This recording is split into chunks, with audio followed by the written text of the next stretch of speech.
AITA for keeping score of everything I've ever done for my husband? I'm a woman in my late 50s, married to my husband, early 60s. We've been married for 30-odd years.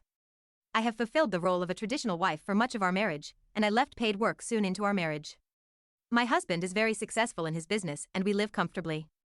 All our children are adults now. My husband built his business from the ground up, and I was instrumental to the early success which set it up to be what it is today. We were having lunch with our children when my son mentioned that his wife didn't want to be trad wife and do what I did to raise the kids. She raised concerns about how vulnerable a position it is and that she doesn't want to solely depend on him for money.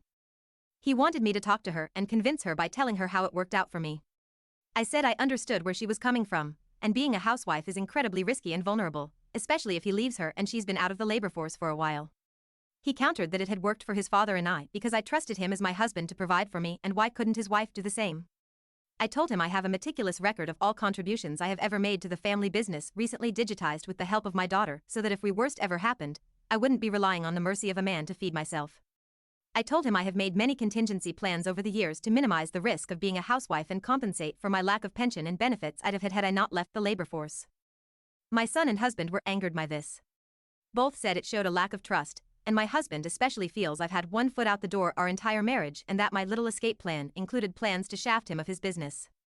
I told him the fact that he refers to it as his business rather than ours is exactly why I kept those records and why I won't be telling my daughter-in-law to do what she doesn't want to do. AITA.